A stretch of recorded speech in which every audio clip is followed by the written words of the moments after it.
Calling the meeting to order. May we have a roll call, please? Here. Here. Here.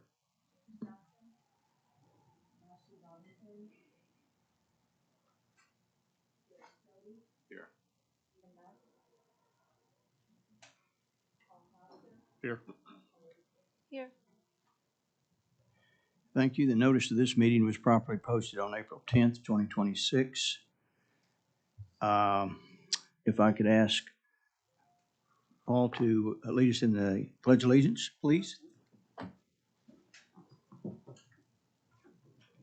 pledge allegiance to the flag of the United States of America, to the republic for which it stands, one nation, under God, indivisible, with liberty and justice for all. Thank you.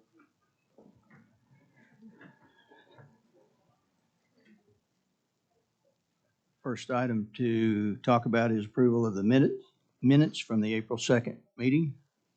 Motion to approve. We have a motion. Do we have a second? Second. All in favor, aye. Aye. Opposed? Motion carries. Number two, to receive, accept, and discuss report by Jail Administrator Mr. Tim Kimmery and or those persons whom he designates.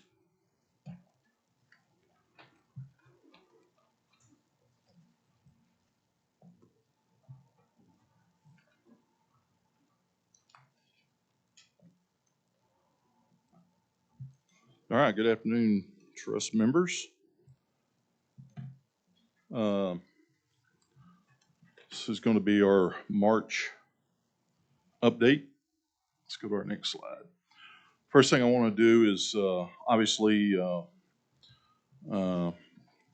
recognize our detention officer that lost his life last week during a training accident while serving with the Oklahoma National Guard, Clinton Vaught.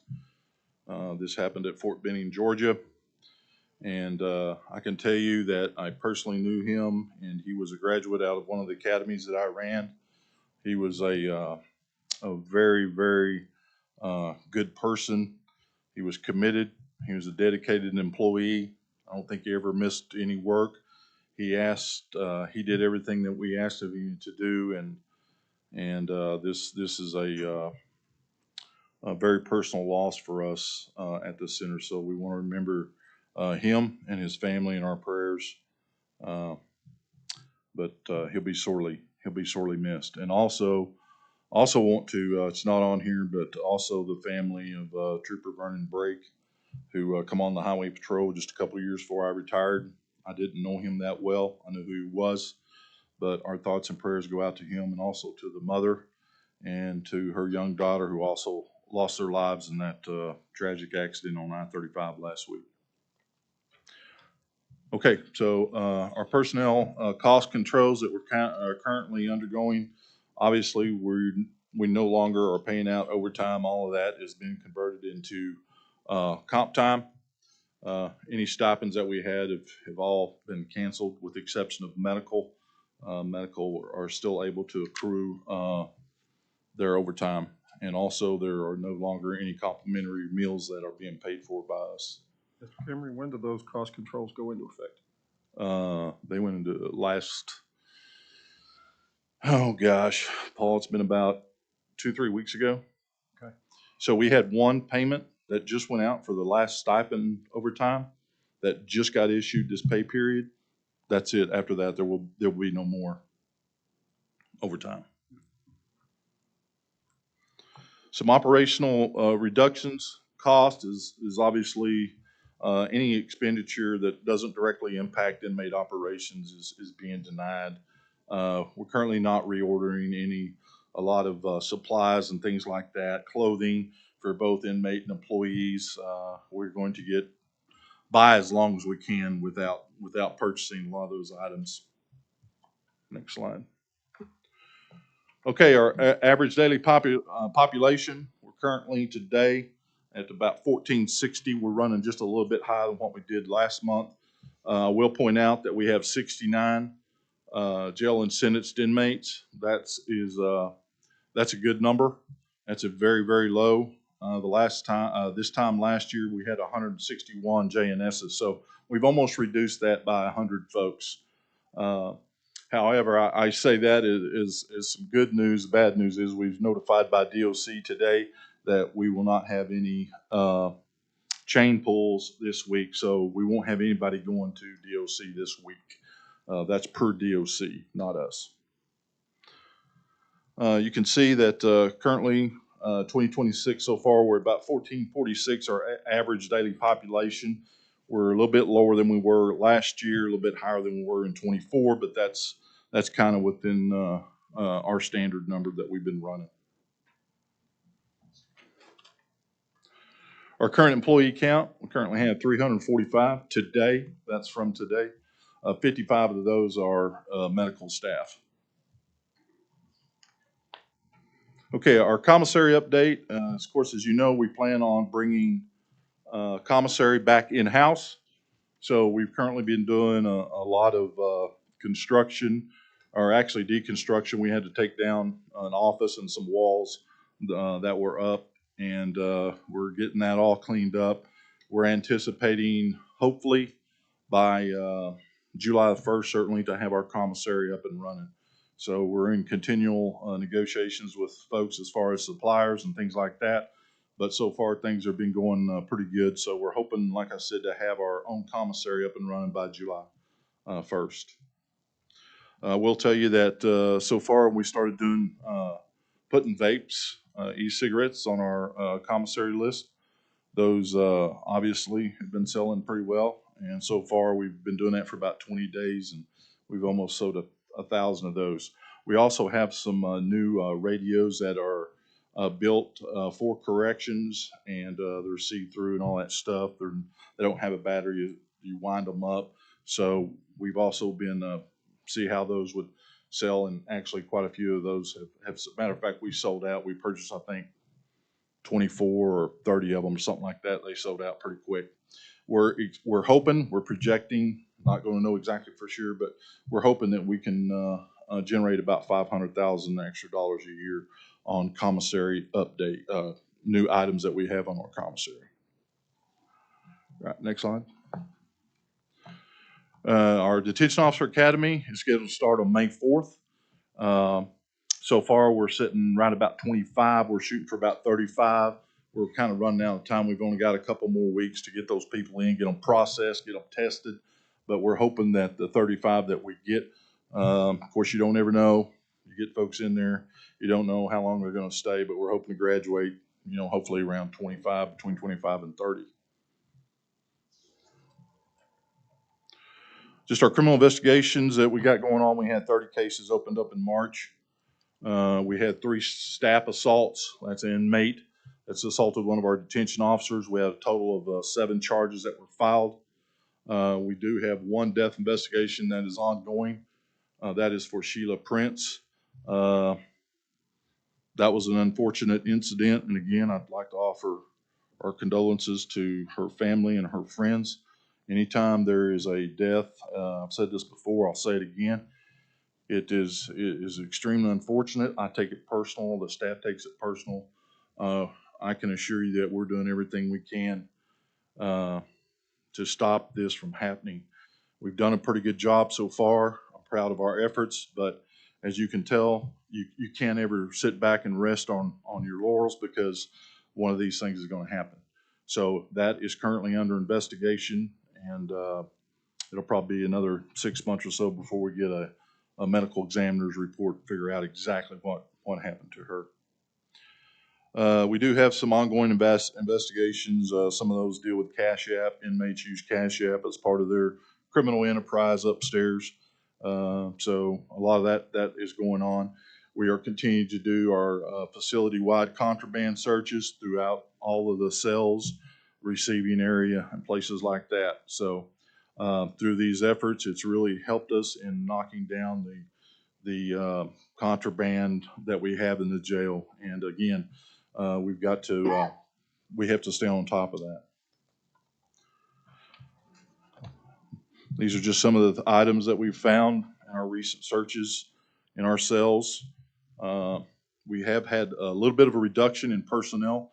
as far as investigations go, so it's kind of hurt our efforts somewhat, but we're having to pull some people in from some different areas because this is a priority of ours, is to keep these cell searches up and running, not just once a week or twice a week, but every day we try to do these cell searches. Our medical division, some of the progress we made there, we did hire a psychiatrist, Dr. Chandler Hicks. He started at the end of the month on March. He is going to be assisting our mental health nurses, kind of consulting them. So we look forward to working with him to help us out with some of our mental health issues. Our Narcan doses for March, we had 1 for March. This time last year, we had 21. So we've come down significantly with the amount of Narcan we've had to give some of our inmates. You can see our send-outs. We had 17 for March, emergency room send-outs. Our admissions, we had 10 people admitted, a total of 30 days. We had 625 sick calls. That's quite a few. That tells you that the health of a lot of our inmates is not the best in the world. They come in unhealthy, a lot of them. And of course, the big number is the mental health contact, 3,616. Mental health is obviously an issue, and we're trying to address that obviously through the hiring of Dr. Hicks. And I know Sarah and her team have come up with some other ideas and some plans and things like that is going to improve our ability to deal with our mental health inmates. Our dental dentist has been pretty busy over there also. You can see he completed 151 procedures, 151 on 161 different inmates. And of course, he does everything that you get you go to your private dentist. So our dentist is doing a pretty good job. Our current population statistics. Our median age over at the jail right now is about 34 years old. Almost half of the population is older than 35.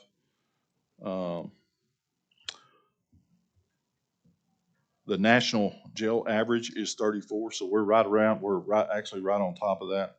Ours is 36, but the average is 34. So our population statistics as far as race, obviously black and white is our two ones that top that list. Our agencies by arrests by race, for FY26 so far. This is all agencies combined. You can see the numbers for white, black, Hispanic, Native American, Asian, and those that have not been identified or unknown. Oklahoma City Police Department arrests by race. Also, you can see what those numbers are.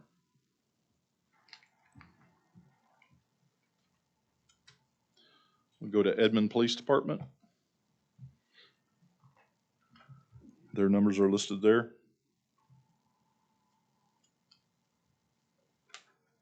Oklahoma County Sheriff's Office.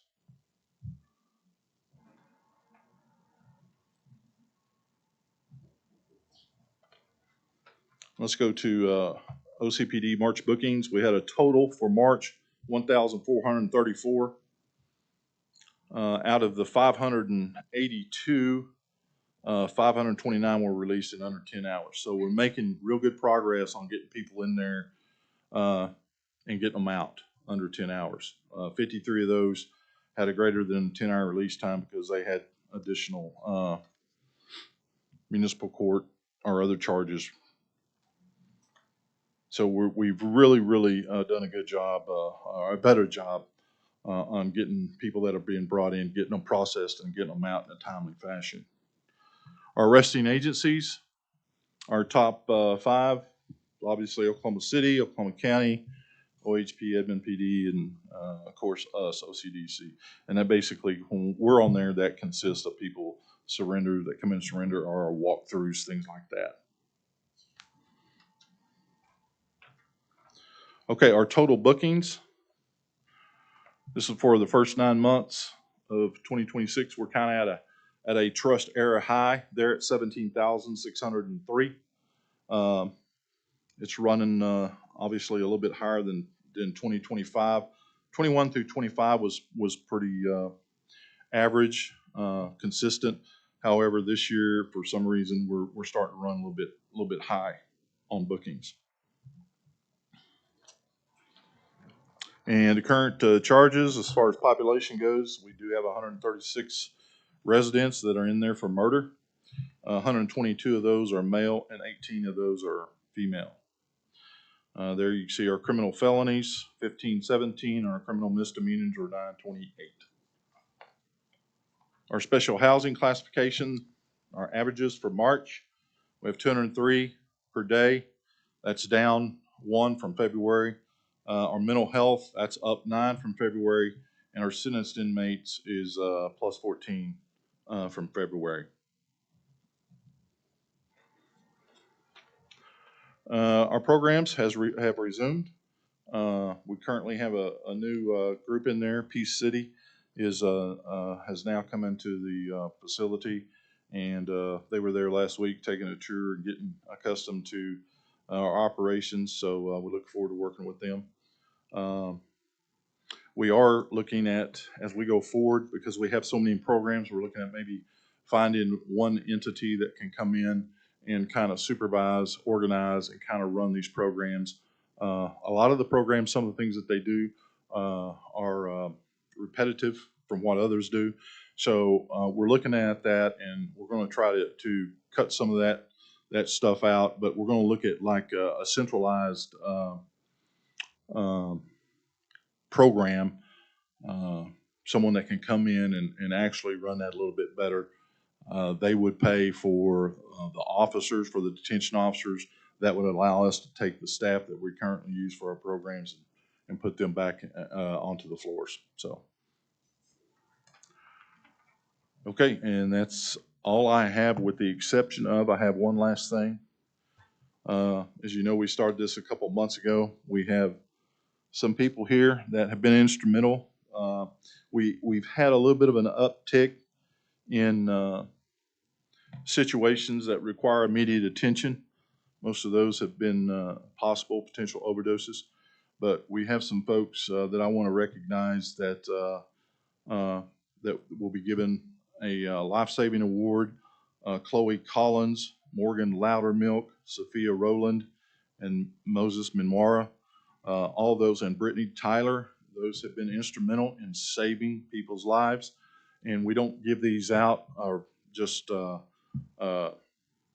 randomly. These they have to meet certain qualification criteria that we've set. In other words, they got to be pushing on somebody's chest, or they got to be doing artificial breathing for them.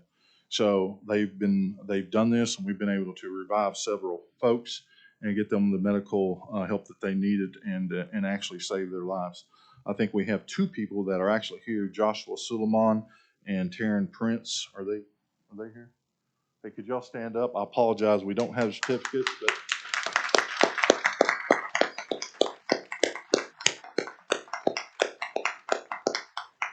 thank you, guys. I don't think people realize the job these folks do over there. I envy their energy and their ability to do what they do. They're very good at it, and we'll tally up at the end of the year, and we'll see just how many lives that they're responsible for saving. But they do a great job, and I want to make sure that they get recognized. So, okay, that was my last thing I had. Do we have any questions? The ones that you're not here to be recognized, that you named their names, are just, were they on overnight shift? I mean, why are Yeah, they? they're not here because they worked usually the Okay, night shift. just Yeah, asking. no, I apologize, yeah.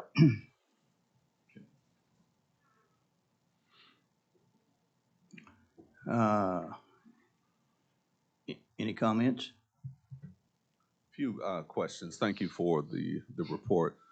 Now we can do that outside of here, but that body language. All right, I'm gonna let that one move. Come on, preacher. All right, so 2 things. The first one, I was watching the BET meeting. I think it was a week ago, and there it was stated that there was an attorney that had been hired to be a lobbyist. I've never heard that. I haven't either. Well, no, it's on it's there on YouTube in the BET meeting. Look, he's looking over there at them. Yeah, we don't have an attorney that's being, He said that the fifth one, no, we don't have 5 attorneys. that's not what you said, because now we're gonna go back and look at the YouTube meeting. Pastor, there are 3 now. Yeah. And their estimate of needs for the following year, next year, is for 5 positions, and one of those 2 that they're adding was stated to be a lobbyist. Stated to be a lobbyist. Yes. Okay. Yeah, but we're not hiring any more attorneys. It was 3, and then we're talking about going up 2. No. One was, I think the other one was an addition of a legal aid. We have, yeah, we have someone that helps out that fall under that category, but they're not an attorney. Okay, so it's 3. Yes, sir. We're hiring 2 more what?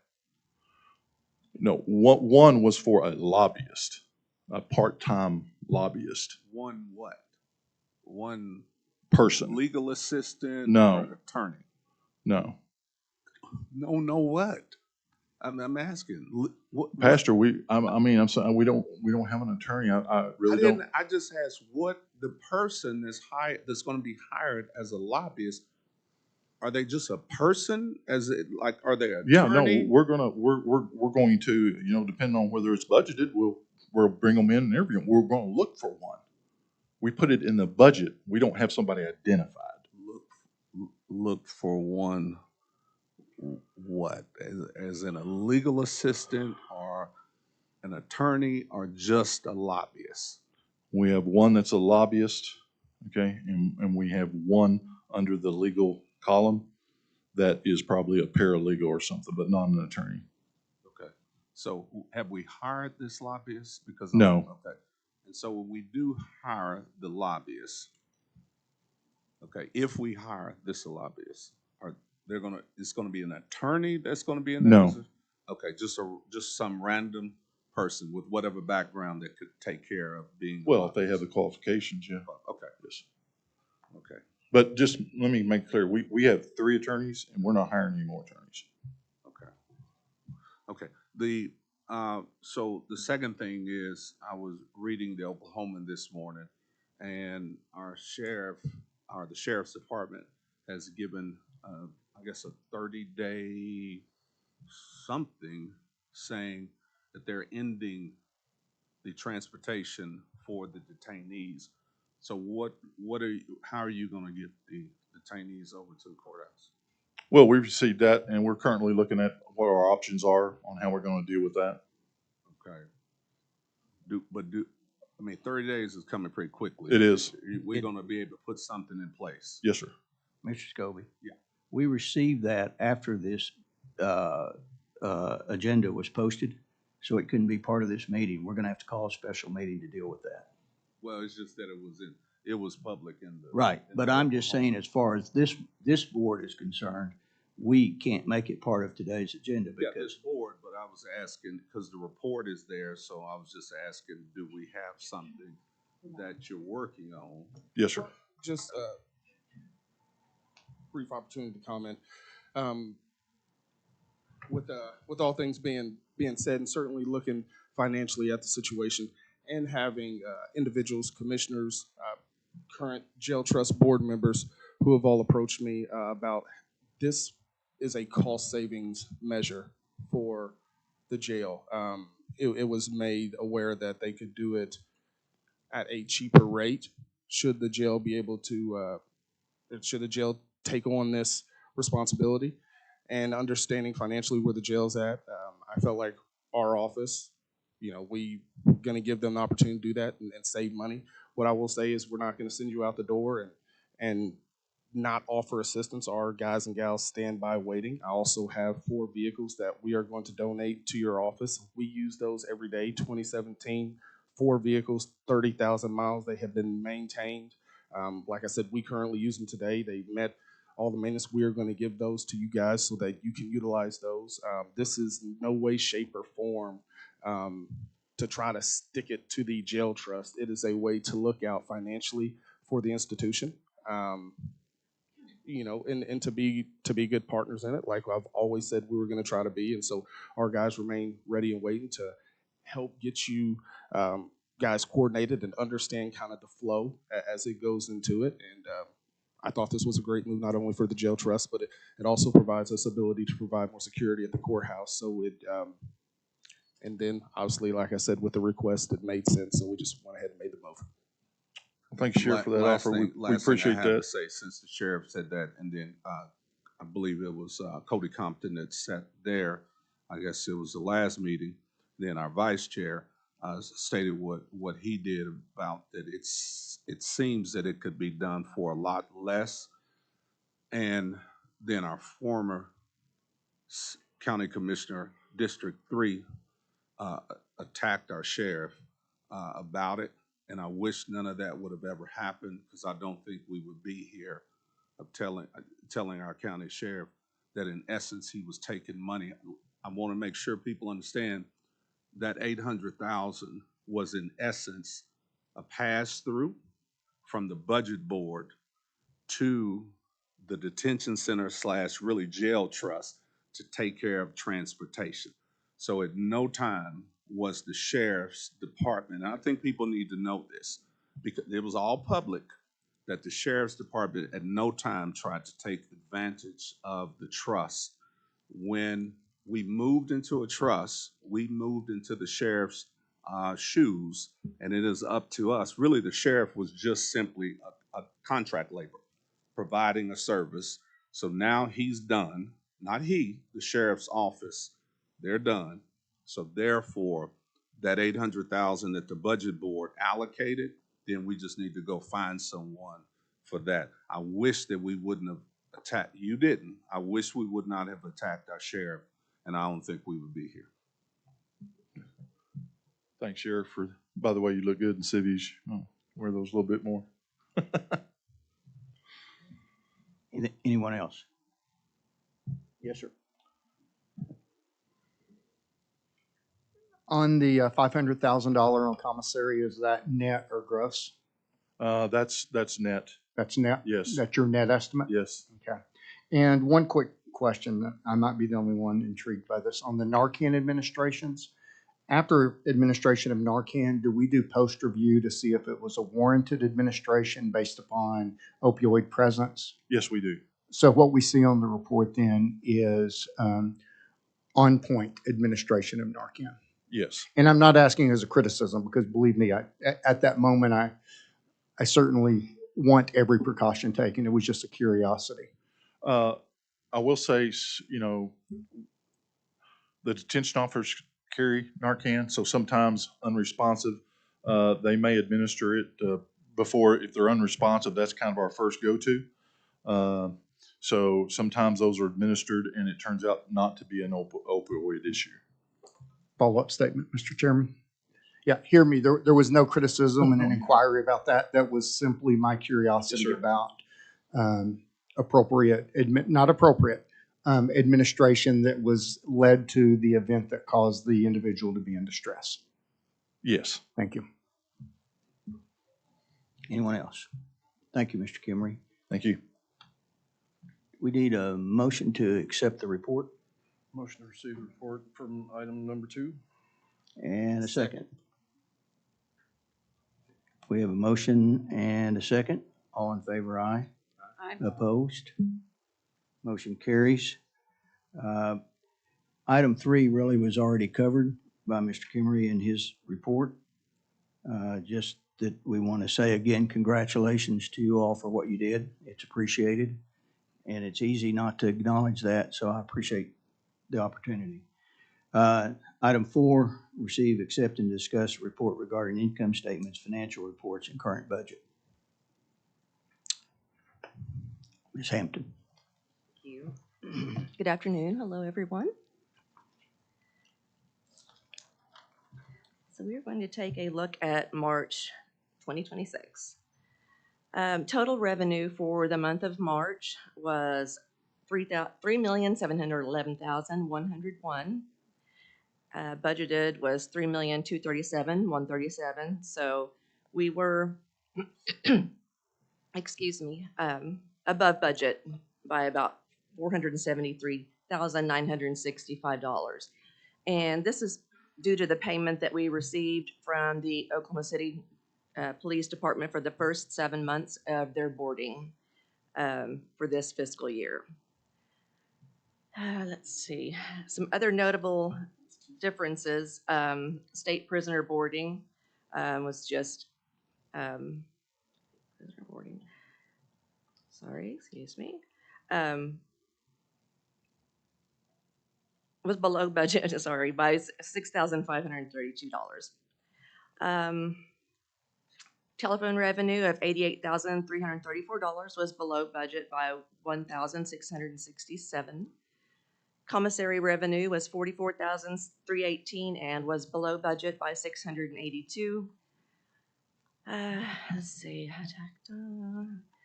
Municipalities boarding fees were $560,225 or $255, excuse me. And miscellaneous fees were $48,732 and above the budget by $47,732.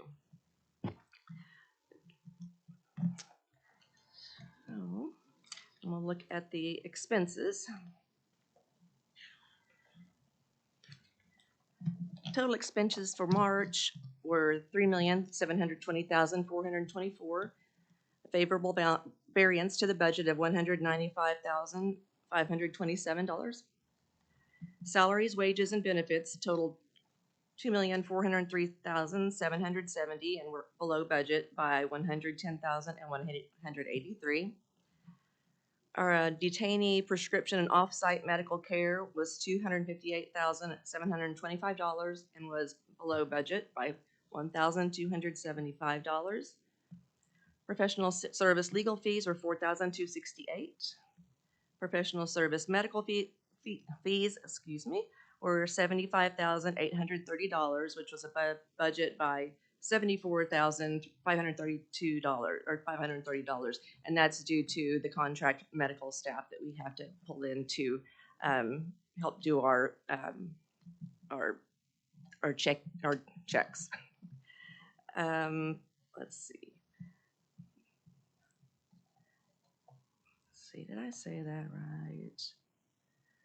Sorry, professional medical service fees were $75,830, above budget by $74,530 due to contract medical staffing.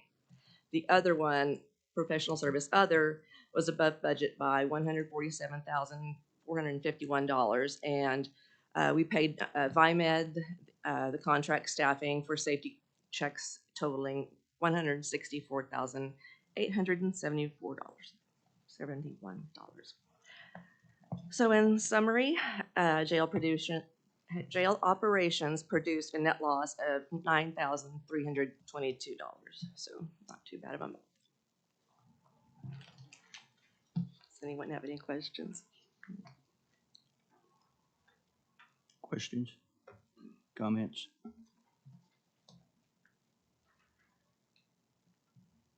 We have a motion to receive the report. Motion. Second? Second. Thank you. We have a motion and a second. All in favor? Yes? Aye? Aye. All opposed? Motion carries. And we move to item 5. Is that also Ms. Hampton?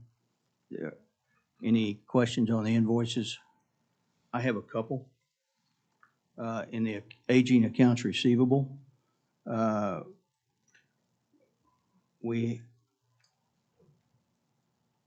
Oklahoma Mental Health and Substance Abuse, we're at $928,000 over 90 days. Can you bring us a little bit of information on that, please? It's my understanding that that will not be paid. And I'm not. There's a history there, and I'm not sure of the history. How old is it? Is it way older than 90 days? Oh yes. Why? If it's not going to be paid, should it be written off? essentially. If it pleases my colleagues on the trust, I can get to that. I can get to that question. Please. There you go.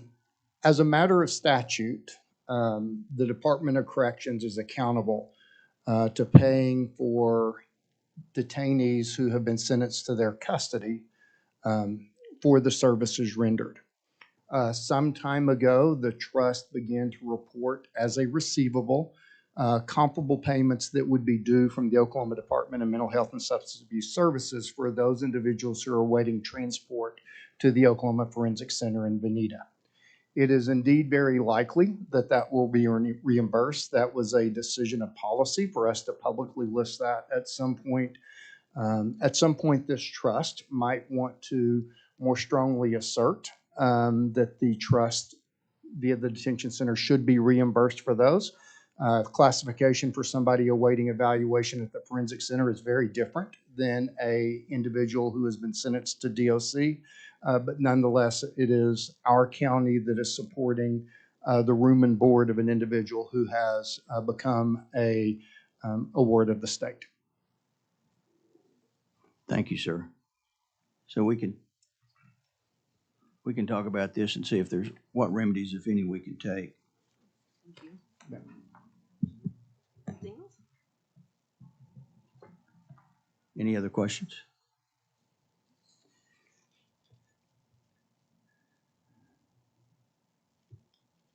So this is item 5, right? Do we have a motion to approve? I move acceptance. Thank you. Second? Second.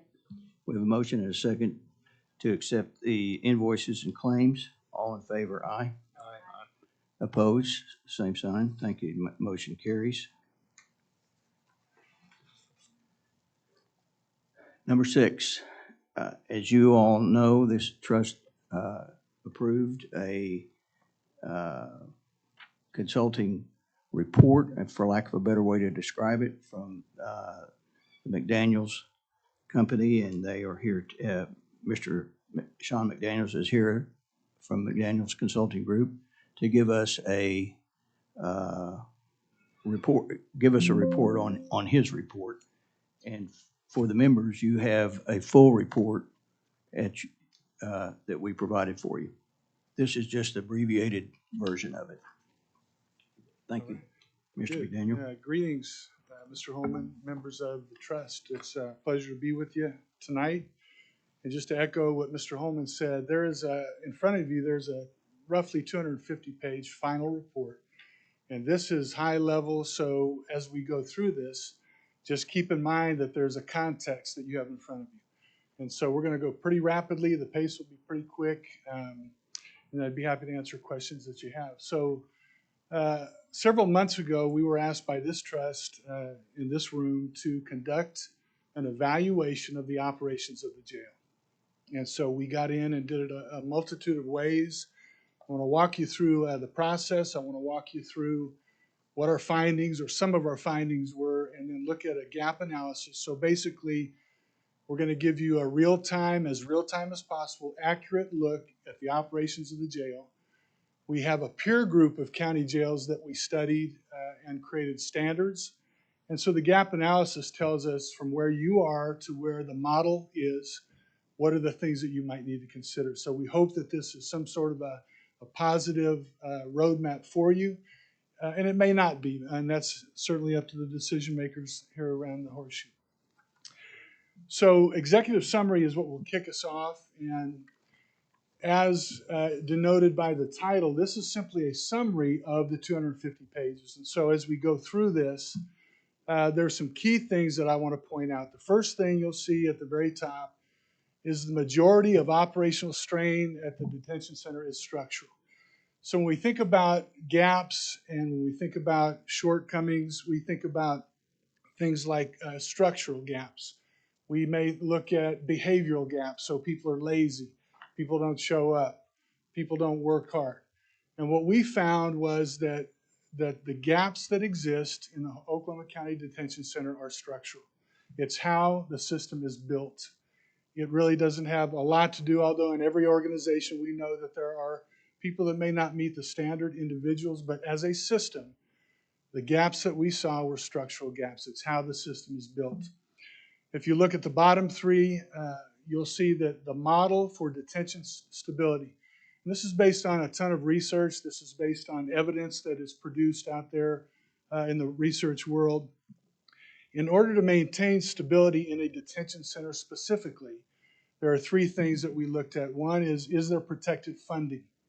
We know in the system that we have as part of this county, it's a general fund that agencies tap into, including the jail, to fund their operations. And so there's really not protected funding as in a dedicated revenue stream, a property tax, for example. There's fully funded staffing. And so there are a couple ways to look at staffing. One is in your budget, you address things like maintenance and operations, you address capital improvements, and then whatever's left, you give to the staffing model. The other way to look at it is you staff first. Staffing becomes a priority. You do it first, and then you take care of the other things that are in line for the budget. And then direct supervision. We'll talk some more about this here in a minute. There are really a couple ways to look at direct supervision, and that's based upon the model of the campus. We have what's called a stacked housing model in our jail, which is floor on top of floor on top of floor, small footprint. The other primary footprint in the United States when it comes to detention facilities is a pod or campus, larger footprint, single story. And so when you look at those two different models, the supervision becomes critical and how you address supervision. And we'll talk some more about that here in a minute. Let me back up. So bottom in red, one of the conclusions that we drew through the information that we had access to was that the detention center in Oklahoma County experiences strain in all three of these focus areas. And we'll measure that here in just a little bit. So how the analysis was conducted, we did 5 things that we spent a lot of time in each area. We did a facility tour. When I say we, me and my team members, my teammates on site took a tour. We appreciate those who guided us. Several hours in and out, looking at processes, looking at spaces, and looking at overall operations. We did approximately 100, give or take, stakeholder interviews. And you can see there, I won't read it to you, but we tried to pick individuals from multiple stakeholder groups. That's a list, but it's not all inclusive. We talked to people from all walks of life that had some kind of connection to the jail. Benchmarking, we looked at 10 sustained, successful county jails who had similar characteristics to ours. And we looked to see what was causing that sustained success. And then we measured how we operate against the standards that we pulled from these 10 districts. And again, I'll probably repeat this a few times. In your final report, you will see the detail of all of this. So you'll see all 10 of the county detention facilities, what their budget was, what their governance structure is, where they're located, what their ADP is, et cetera. So that's in your report. Again, this is high level. We looked at an NIC staffing model. In your report, you have the entire manual that we included in your report. And so NIC, National Institute of Corrections, is kind of that blueprint, that roadmap that successful county detention facilities use to staff. Okay, it's not head count. In other words, I have X amount of dollars, so I can hire X amount of people. It is a structured, post-based plan. It's a calculation based on the positions that are necessary to operate the detention facility at an optimal level. And then we did a quick look, although this was really marginally part of the scope of work we were given. We took a look at the budget and fiscal process for Oklahoma County Detention Center. Quick look at us, and I might just note this was completed prior to the decision to allocate $4.6 million in a recent budget board meeting. So I'll talk you through or walk you through how that impacts some of these graphs that we'll see, but that's basically what we look like, Oklahoma County. It mentions in that bullet section, it talks again about the 13-story stacked facility. And when many of these sustained, successful facilities are doing their budgeting and staffing, there are a couple of variables that they consider. One is the stacked configuration. If you think about line of sight comparatively, a stacked versus a pod or a single story, line of sight becomes critical and requires additional staffing in almost every case. If I'm on floor one, I can't look up and have line of sight, right? But if I'm in a pod, modular campus, I can step out a door and I have line of sight clear across the campus. And so there are considerations for budget makers regarding what the structure of the facility or the layout of the facility is. So let's get into findings. Let me back up. Underneath it talks about 7 operational domains. There are probably 15 to 18 operational domains that we saw in our research, in our study. What we chose were these 7 that had to do specifically with the Oklahoma County Detention Center.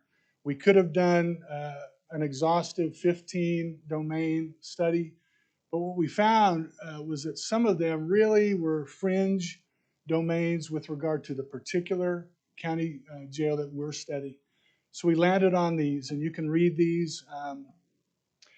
And again, in your final report, this is fleshed out. You'll have pages of definition, profile regarding each one of these domains and what they mean and how they relate to a successfully operated county jail. At the bottom, you'll see just a little key, critical risk, identified gap. So you'll see out to the left, red, you'll see rust or brown. Just delineating between, is there a critical risk? A risk to what, you might ask? And the risk is to all those bad things that we don't want happening in a jail setting. A risk to overdose, a risk to more contraband, a risk to longer intake and release times.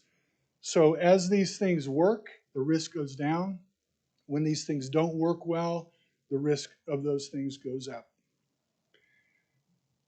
Operational domain findings. We didn't take you through all 7 domains in today's presentation. We're going to look at a couple so you can understand the layout, the cadence of how to look at this when you're going through your final report.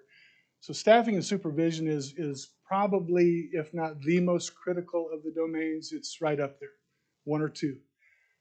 Because staffing and supervision has to do with everything else. It has to do with funding. It has to do with risk.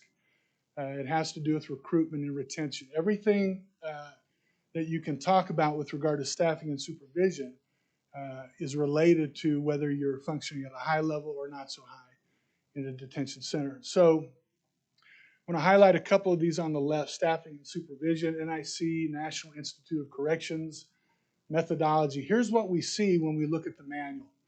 When we understand that this is how successful detention centers across the country look at staffing. They use what's called an NAWH, net annual work hours, which is basically starting at the end of the story, understanding what it is that you want the outcomes to be, and then working backwards and staffing by position throughout your organization.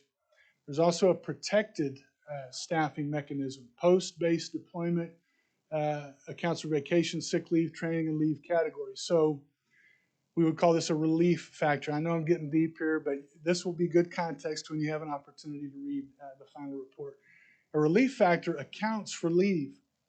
So in other words, what we observed in our county jails, many times when somebody was absent, they were on sick leave, they were on vacation, they didn't show up as an employee, we just tightened up and made do with what we had left, right?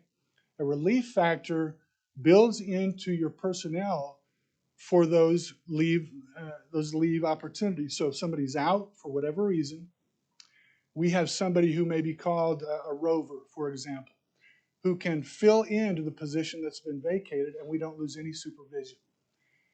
There are other examples, not just our county detention facility, but across the country, where there is no relief factor built in to the budget.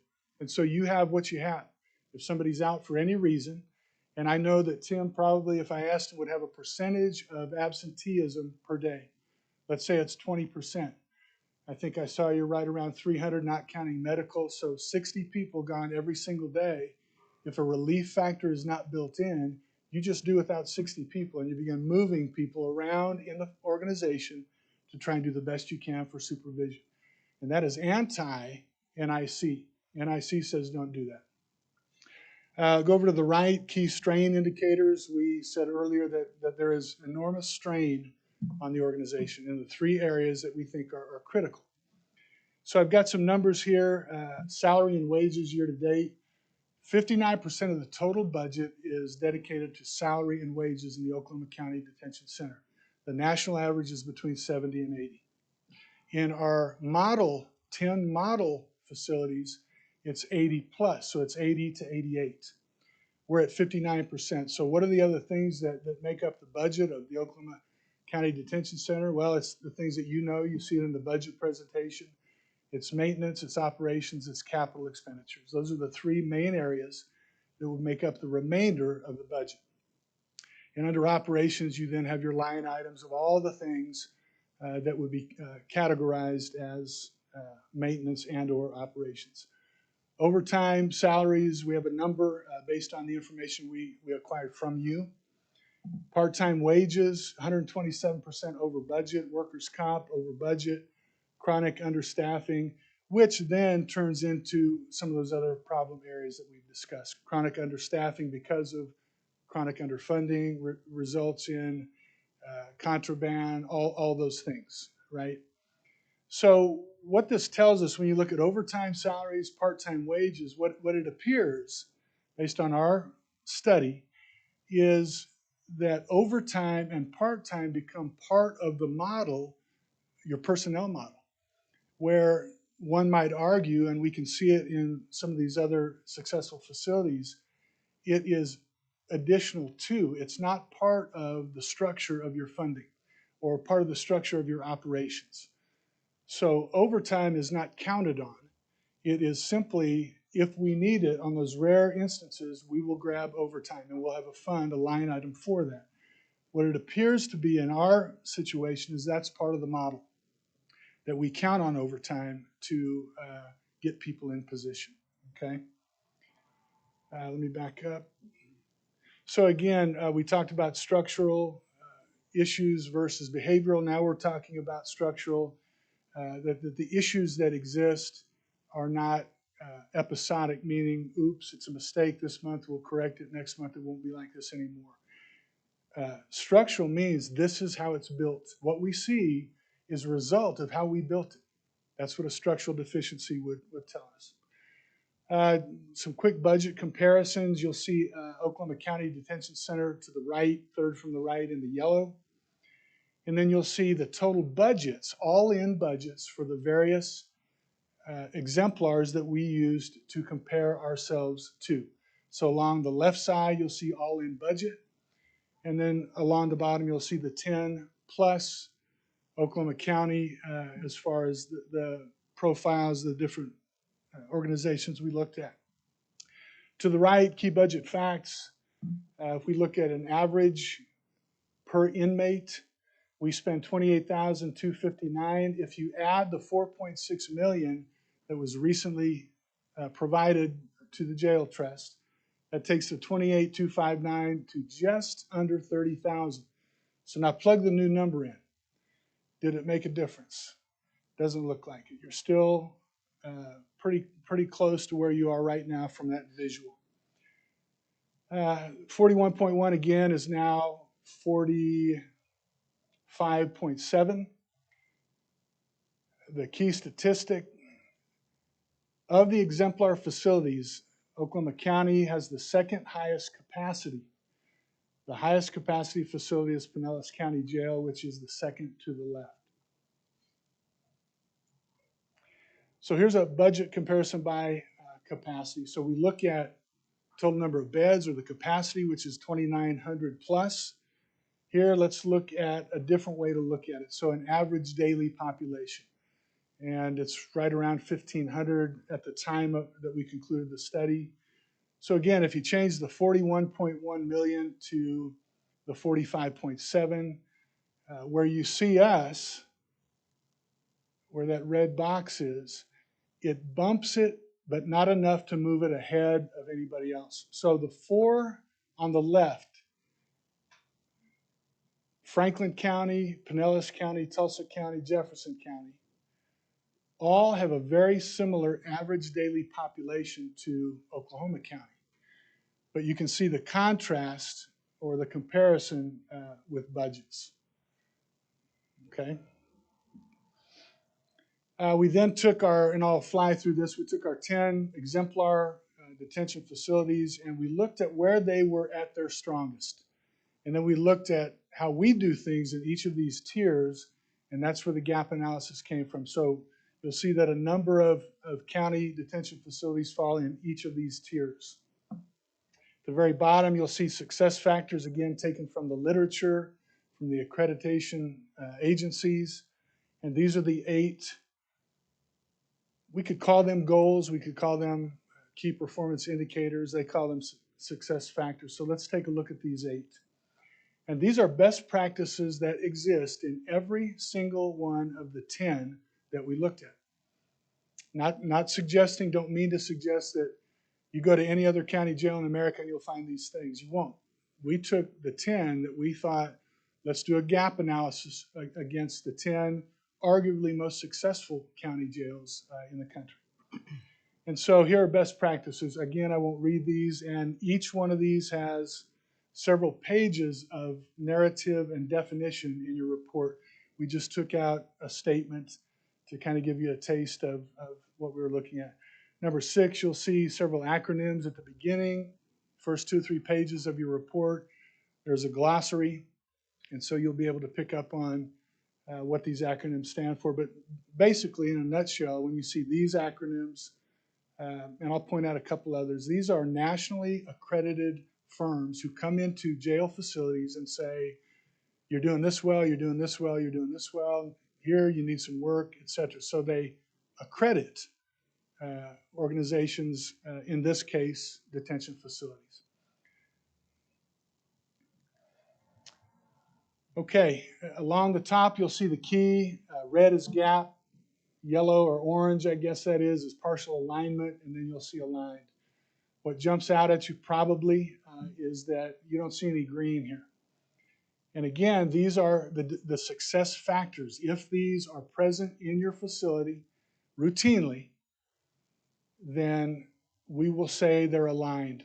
Your practices, your outcomes are aligned to the best practices, to the standards that are exhibited in high-functioning facilities.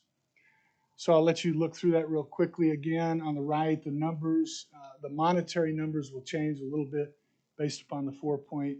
I think, am I right? 4.6, is that the right number? Okay.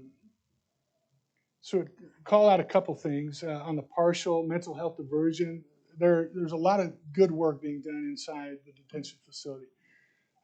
What we saw was comparatively, it's not systemic. It is not the jail trust, the administration saying, here's how we're going to do things, and then plugging in partners to that process, okay? So we see some partial, at the very bottom, workforce pipeline professionalization. We know that changes have been made, especially recently, and so it looks like the direction is headed toward some of what we see in the successful operations with regard to academies, career ladders, promotions, rank, etc. Interview summary. So again, we spent a lot of time in the detention center itself, doing one-on-one interviews, focus groups of small groups. We spent time outside of the jail in the community, talking to a number of different people to get to, are there themes that will bubble up? Are there things that we need to really pay attention to? And then let's drill down on those things. The persistent challenges that we noted, and this is largely coming from interviews, but it also bears out in the document review that we also did and the observations through the process. So I don't know that any of this is surprising to anybody, but you can see the top 5 persistent challenges here. And again, lots more written in your report on each one of these. Noted improvements. This was a theme. This wasn't 1 or 2 people or a dozen people even. Nearly every stakeholder group that we talked to talked about these things, that there is momentum. There's a new jail administrator. Many of the people we talked to had served under the sheriff model and each of the four jail administrators. And so they had a unique perspective. There were others who maybe they'd served under the most recent and the current, and everything in between. And so we got a good idea of what people were thinking, how they were feeling, and what their expectations were based upon the number of people that we got to. Section E in findings, organizational structure, risk, and strategic considerations. Primary risk categories. So we took all the information, we said, let's boil it down, and what are we looking at as far as risk? And these are the 6 things that we came up with. Staff-driven supervision risk. In other words, it does not appear, and the caveat is we could be wrong, but it does not appear that staffing is the priority in the organization. What it appears is we do the best we can with what we have, and that's our philosophy, and that's the model, and let's run with it. When people are out of position, there's a resignation, a sickness, a vacation, a no-show, we do not have the staff to adequately, at an optimal level, cover. And so that's what that first one means. And I'll pull out maybe one more. Budget instability. And that really has to do with the process of initial allocation and then supplemental request, where there is no dedicated stream that we see in many of these other success. In fact, in every single one of the 10, there is some sort of a dedicated revenue stream outside of the general fund that allows for some forethought and foresight. I can actually budget, maybe even not just this year, but a year in advance, because I know the revenue stream that's coming in. And then for those organizations, the general fund serves as really more of that supplemental rainy day. There's a crisis, and we go to the general fund to help supplement our dedicated revenue stream. So we gave some considerations to the right, and this is based upon, again, modeling from the 10 different county detention centers that we looked at, and walking back to see how they implemented to get where they are now, successful, sustained. So we give you a 0.6, a 6.18, and an 18.36. And again, I want to just reiterate this. These are not recommendations to you. I didn't say it earlier, I'll say it now. I don't know how to run a jail, but I think I do know a little bit, and our team knows about organizational health. Some things are universal, whether you're talking about a hospital or a school system or a detention center. And so those are the things we looked at to identify organizational health. And then these are some considerations for the decision makers as they move forward. Quick gap analysis, you'll see along horizontally vulnerability, here's what we saw. Root cause, here's what we believe caused it. And then a best practice based upon the model organizations. And so I'll let you take a quick look at that, and I won't hover very long over this. And again, I think a lot of this, if not all of it, will become clear as you provide the context of your final report and look at this. I think that'll help. So again, the key at the bottom, I should have covered this earlier, high risk level. Remember, the risk is risk of all those bad things. The better we are, the lower the risk. When we ignore or when we are underfunded or understaffed, the higher the risk. So you'll see here high level. You'll see here a combination high risk level and moderate risk level. I need to mention this real quickly because I don't have it in the glossary. Span of control takes on a few different meanings depending on what you're talking about. The example of span of control that we saw was a detention officer as an example. And so if you go to a floor in the detention facility, you'll see that there are 4 pods, there are however many, 300 different detainees. And the span of control of a detention officer would be that floor. Okay, in some detention facilities, it would be the span of control for a DO would be a pod. In ours, it's a floor.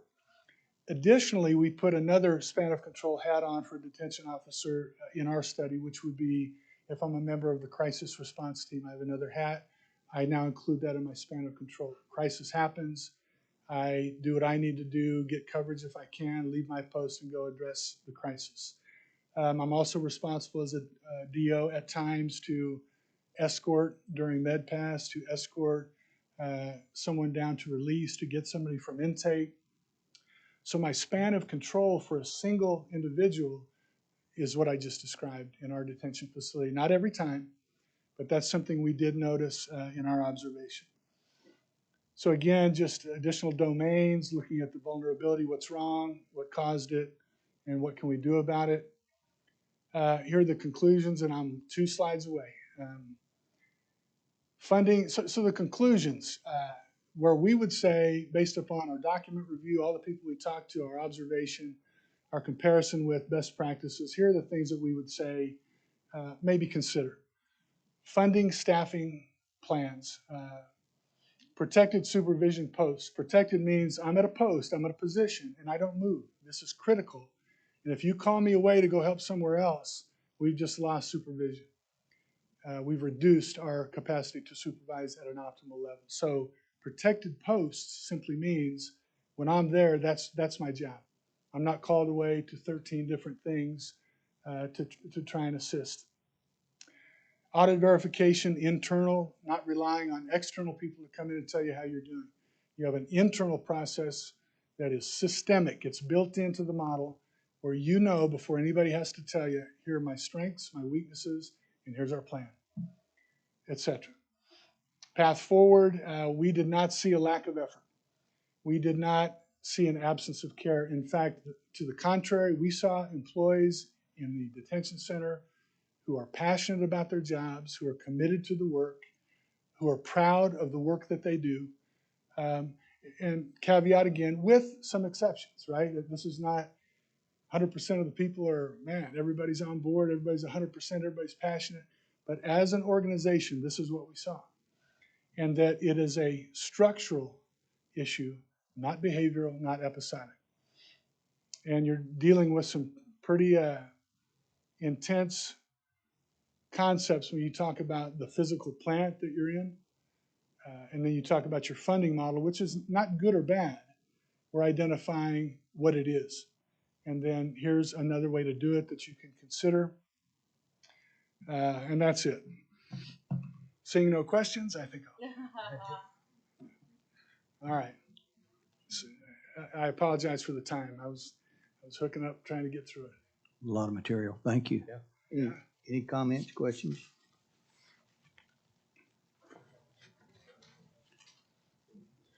I do have a question. You mentioned that in the other 10 that you've looked at, or the 10 total that you've looked at Yes, ma'am. for specific revenue funding, you also mentioned that's not necessarily something you see in every jail or every detention center. Correct. Do you have a percentage of how many across the country do have specific revenue? I can talk about the 10 specifically. Okay. And the 10, all but one have dedicated revenue streams. There is one that taps the general fund only in a similar fashion. So the other 9 of the 10 are dedicated revenue. The acronym is SPLOST, and it's a special tax that the community levies upon themselves to address a situation. So if we Public wanted safety. to do a SPLOST here, we would say we're going to tax ourselves above and beyond anything that exists to create a revenue stream for the county jail. That's an example of a taxation. Another is a piece of the property tax. Another is a piece of sales tax. So they do it differently, but the commonality is 9 of the 10 have a dedicated funding stream outside of the general fund.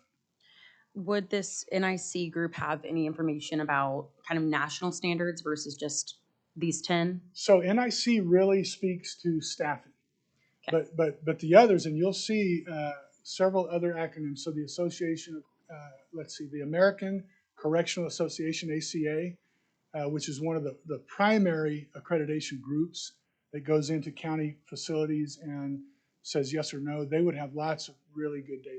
And you'll find the acronym and what it stands for in your report, and you can do some homework on that for sure. Yeah, Thank you. you bet. Yes, sir. So thank you very much for your report. I will use the fact that you gave the report to say simply this. When we started this process, we knew this would be hard. And I want to acknowledge your commitment to evaluating hard things. Mr. McDaniel, I'm preparing to leave the trust. My tenure ends, and I'm not going to give you the minutes. My tenure ends soon. And what I would say is to my fellow trustees, I'm always mindful that measurement is important as long as you matter what matters and not what's easy. And I believe what Mr. McDaniel and his colleagues started today is an evaluation of what matters. So I would encourage you not to let this do what far too many reports do, which is gather dust, whether that's electronic or real dust. And that as a group, you commit to further investigation and bold action where necessary. So thank you. That was more debate, but I want to acknowledge your work. Thank you, Mr. Beck. Thank you for your service. Anyone else? Thank you very much. We appreciate what you've done. Okay, we're moving on to item 7. This is a discussion and possible action to approve. I don't think do we have action? I don't think we have any action on that. Do we need to receive? No. Item 7, discussion and possible action to approve resolution 2026-1309 for the creation of a finance committee for this trust. And you have an attachment that shows that, but essentially what this request is really wanting to deal with is part of the criticism we have heard over and over about our trust is that we aren't paying attention to the numbers at the level we want to. And it's time that we looked at that, responded to that in a positive direction. And part of that resolution would be to set our vice chairman as chairman of this finance committee and allow him to populate it with trustees and or people from the outside. So I encourage you to read the attachment. Welcome any discussion. I'd be happy to sit on that committee, Mr. Chair. Great. That sounds good. Can we have a motion to accept it? What's the, I haven't had the opportunity to read the attachment. How often are you planning on meeting? It's in its infancy, so probably we wouldn't need to meet more than once a month.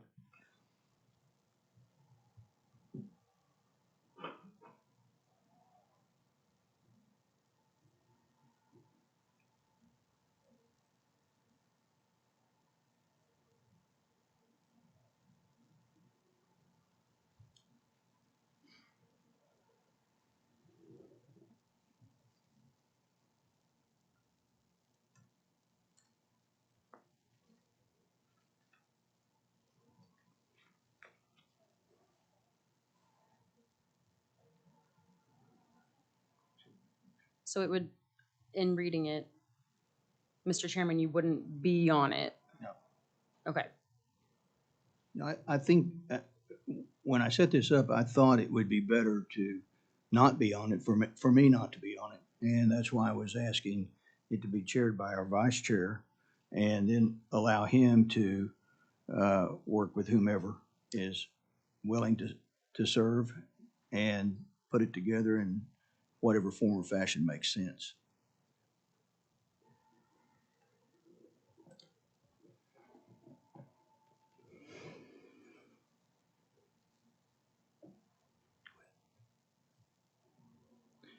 We have a motion to accept. Do we have a second?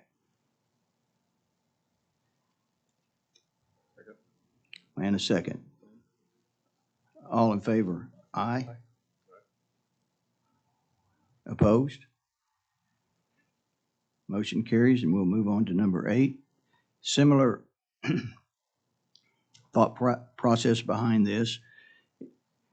It was made, my attention was drawn to the fact that this trust, though it's 5+ years old, does not have and never has had bylaws. I'd like to establish a bylaw committee and go to work on putting a set of bylaws in place. There's a couple of recommended that have been submitted to us over time, nothing recently. But again, this is just under the auspices of making our trust be more professional, and perhaps you might even go so far as to say answer some of the criticisms and make it better, for lack of a better way to say it.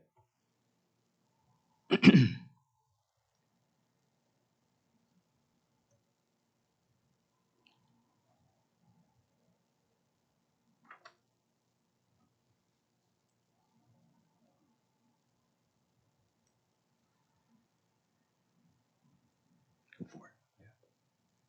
Make a motion to approve. Do we have a second? Second.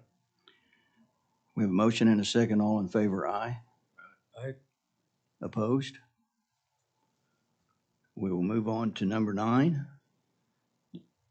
Discussion and possible action to amend the contract between Benchmark and the Oklahoma County Criminal Justice Authority. This is just a change in terms, if I understand. Mr. Kimmerer, could you just give us a thumbnail on that, what we've done, please? Or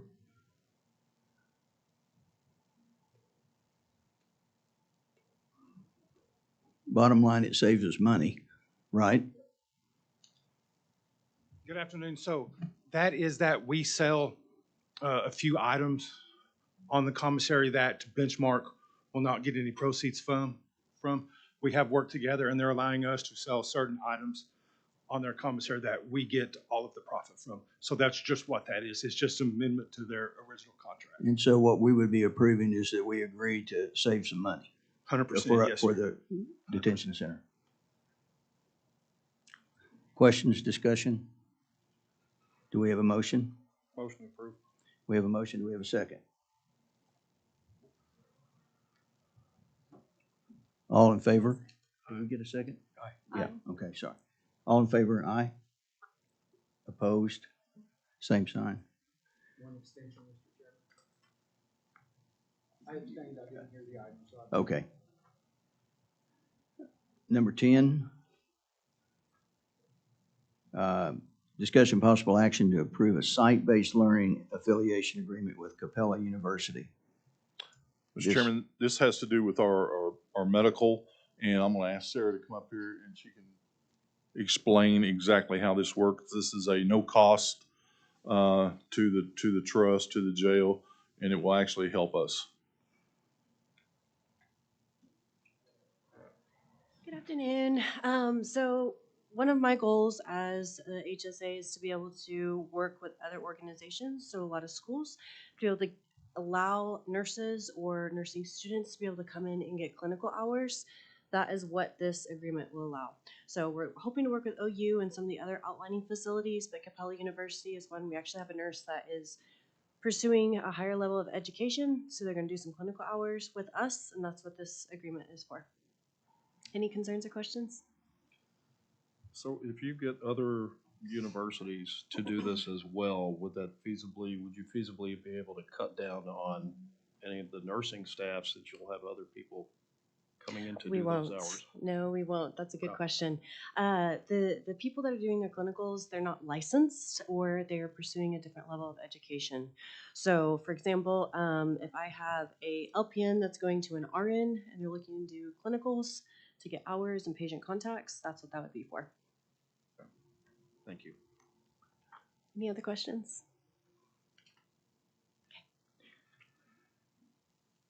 Do we have a motion to approve? We have a motion. Do we have a second? Second. Motion and a second. All in favor, aye. Aye. Opposed, same sign. Number 11, discussion possible action to approve a memorandum of understanding between the Urban League of Greater Oklahoma City and the Oklahoma County Detention Center. This is just an existing MOU that needs to be re-signed for the year. This is through a grant, correct? No, this is one of our programs that comes into the jail. So it's just there's no money involved. It's just a MOU. Mr. Chairman? Yes. Question for council. The wording says retry programming. My belief is it's supposed to be reentry programming. Can that be considered Scrivener's for the purpose of proceeding? Thank you for that catch. Quick question. Love the Urban League, but what have they done over the last year?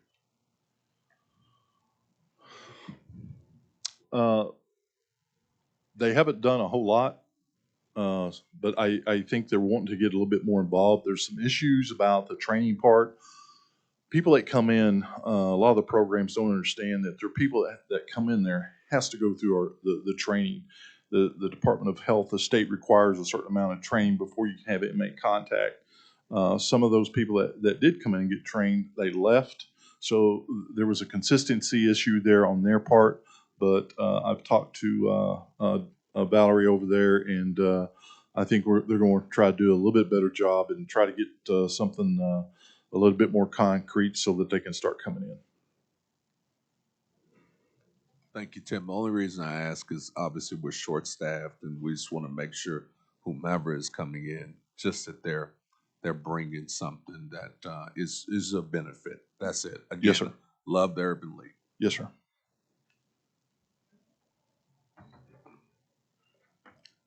Do we have a motion to approve? Motion approved. Second? We have a motion and a second. All in favor? Aye. Opposed? Same sign. Number 12, we've been asked by council to move that to after executive session. Number 13, any comments from the vice chairman? No, not at this time. I'd like to take just a second to say a couple things. Number one, thank you to Steve Buck. As he pointed out and looked at his watch, his time is drawing short, and he smiles when we say that. But Steve, thank you for helping us all. And I know as I have moved from into this position as chairman, you've been a great amount of help. He gets all kinds of texts from me late at night. Also, I want to say thank you to Charlie Toy and Paul Foster. We expect a lot out of both of you. Oh, thanks. But thank you for being here. And I think Dr. McDaniel left, but I wanted to say thank you to he and his team for what they've done. And I want to extend to every trust member, in spite of the fact that we are substantially criticized a lot, deserved or not, thank you for what you do as well. Some call this an experiment. I don't think the founders do. The ones that I know that I've talked to don't see it that way. Kevin Sampson, who's a kind of a fun coach, I think, to watch, always introduces his new recruits with a piece of his advice, and I think it's kind of fun, and maybe I'll share it. He says, a village idiot can find fault, but only dedicated, engaged people can find solutions. And I think we sit with the latter in this group, and I appreciate that and your dedication. And I think we can do better. That's why I asked for a finance committee. That's why I asked for a bylaws committee, so we can make this trust do better in the time allotted. What they don't tell you when you get on this trust is it gets to be more than just one meeting a month. So perhaps we disclose what that means going forward. But in the midst of criticism, is there anything else to say? And that's absolutely, it was mentioned by Dr. McDaniel, but I and others as well have gotten to know many of the staff in the detention center. And the dedication is refreshing. And if you haven't seen it up close and personal, it'll surprise you in a positive way. And that's in spite of the fact they get spit on, threatened with layoffs, they still persevere. So thank you guys for what you do.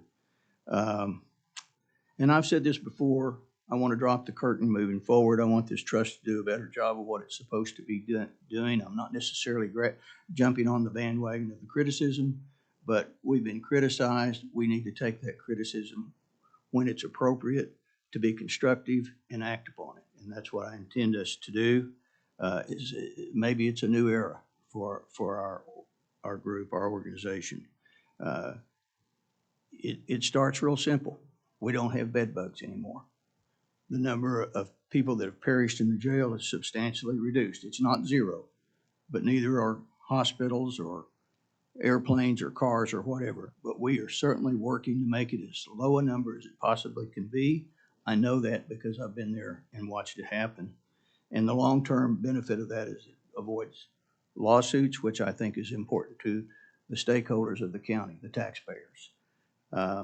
So I want us to concentrate on continual improvement. And I think beyond a finance committee, beyond a bylaws committee, we need to also start looking a little farther down the road about opportunities to raise money. That is a directive in the indenture, and look at how we could do that as a trust. I don't know, I don't have any suggestions at this point. I do know this, and you all most, I think, probably know this already. There's 76 counties out of the 77 in Oklahoma that have a dedicated funding source. We're that county that does not. And I'm not suggesting that we go on the bandwagon trying to raise taxes or raise a dedicated funding source, but certainly when given the opportunity to speak to it, I hope you'll speak positively. And whatever opportunities that we can get to help fund this jail properly, it can run, it's being run better already over the last 6 or 8 months. Thank you, Mr. Kimmery and your team, but it can do better as we can. So I think that's all I have to say. Thank you all. And I had one last thing I want to say. I too want to echo, thank you, Steve, in your service. You were the chairman when I stepped in and filled this role. Mr. Buck is a very wise, smart guy, and he gave me some good counsel and good recommendation and advice. So good luck, Steve. I wish you'd stay, but I understand. So good luck to you, and I appreciate what you've done. Thank you.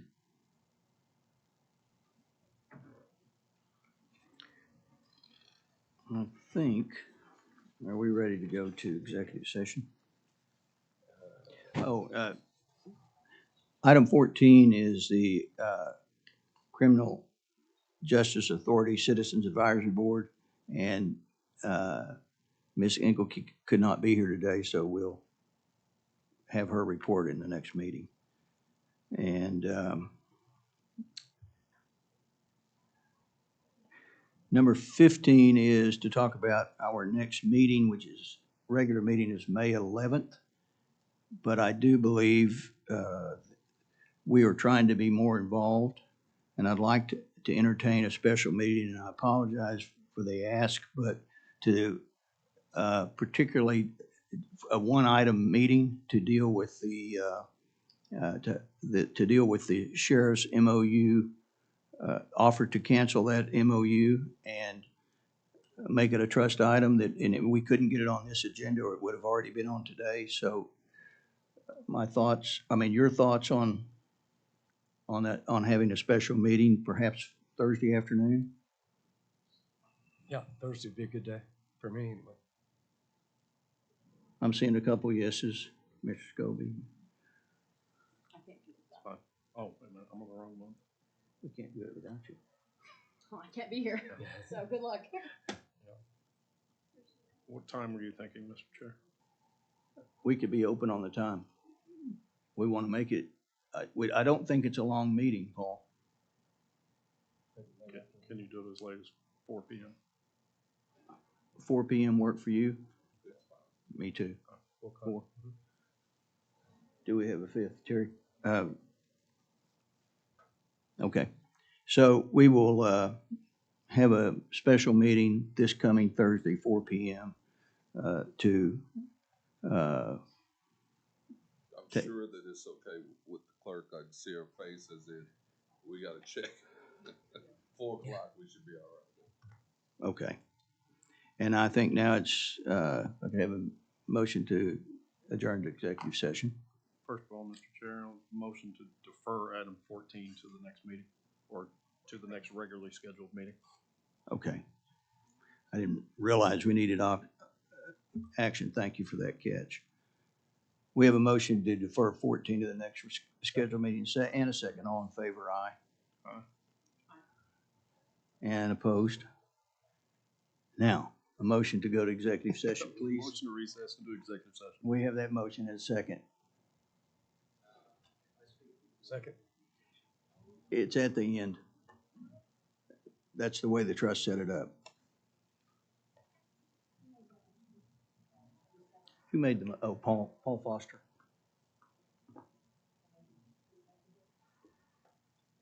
Second. Okay, now we have a motion and a second. All in favor? Mark, I'm sorry.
back, yeah. Can we have a motion to come back into regular session?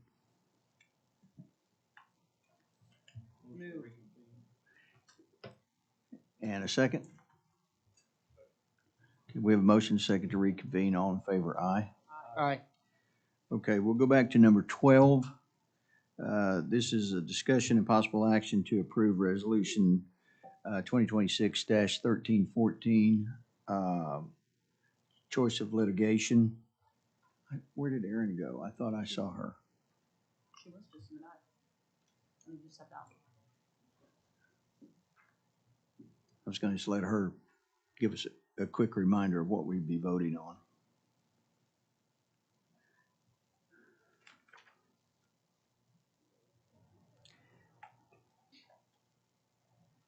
What we would be voting on here is to give the discretion to our legal team to move a case from state court to federal court if there is a federal issue that allows that to happen. It gives us some flexibility and probably is helpful from our point of view. So that's the gist of it. I'm not a lawyer and I obviously don't sound like one, but that's what we would be voting on. Is there any further discussion? Could we have a motion to approve it? So moved. In a second? We have a motion and a second. All in favor, aye? Aye. Opposed? Okay. Now we'll move to our number 21. That's just as discussed, is it not?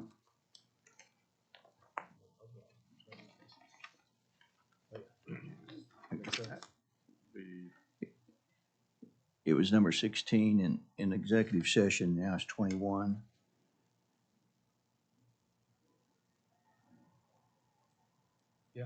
As discussed. The other ones are proceed as discussed. Okay. Do we have a motion? Motion? Do we have a second? Second. We have a motion and a second. All in favor, aye? Aye. Opposed? All right, number 22. This has to do with the Miller versus Oklahoma County case. Motion to proceed as discussed. We have a motion to proceed as discussed. Second? Second. All in favor, aye? Aye. Motion carries.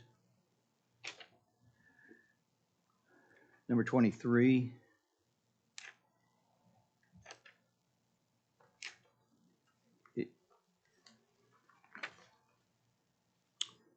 This is the Doe versus Oklahoma County issue. It is, Ms. Etherington, you want to make a comment on that one?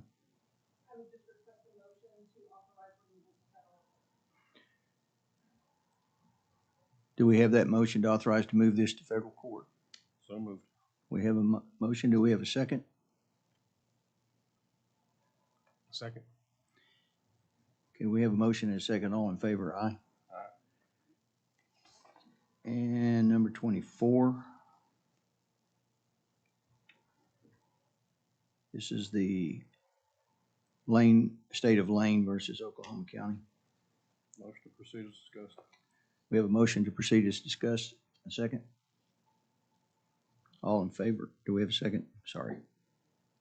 Second. Okay, now, all in favor? Aye. And that motion carries. Number 25, employment of jail administrator issues. Mr. Chairman, I move that the chairman of the trust be authorized to entertain conversations with jail administrator Kimry about an employment agreement and to report back to the trust in the May regularly scheduled meeting. Very good. Do we have a second? Second. We have a motion and a second. All in favor, aye? Aye. There we go. Any opposed? Very good. Any other comments? We had, I see Mr. Falk is gone. Bobby Hawkins. And think this is Michaela Prince. No? We have a motion to adjourn? I just want to say thank you to Mr. Buck for your service. We're gonna miss you, Steve. I just want you to know that. Let me have the official second on the adjournment. There we go. All in favor? Aye. Thank you. We are adjourned.